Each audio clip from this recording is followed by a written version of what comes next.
Dobrodošli u novi video. U ovom videu ću vam pokazati white perm, odnosno y-perm.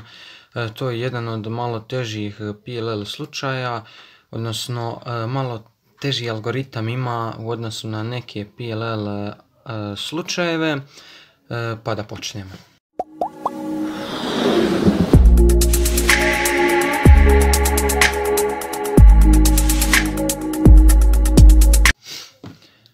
White perm prepoznajemo po dva bloka, znači imamo tu na lijevoj donjoj strani jedan blok i sa desne strane također imamo još jedan blok. Znači po ovo dvoje prepoznamo da je to white perm.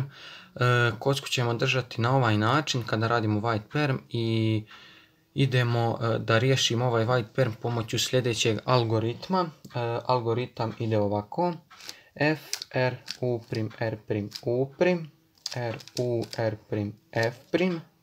Sada dobijemo ovo T i sada jednostavno kao kada rješavamo L case, kad imamo ovo T, tako sada završimo. Znači idemo R, U, R', U', R', F, R, F'. Sada ću još jednom da ponovim. Znači F, R, U, R', U', R, U, R', F'.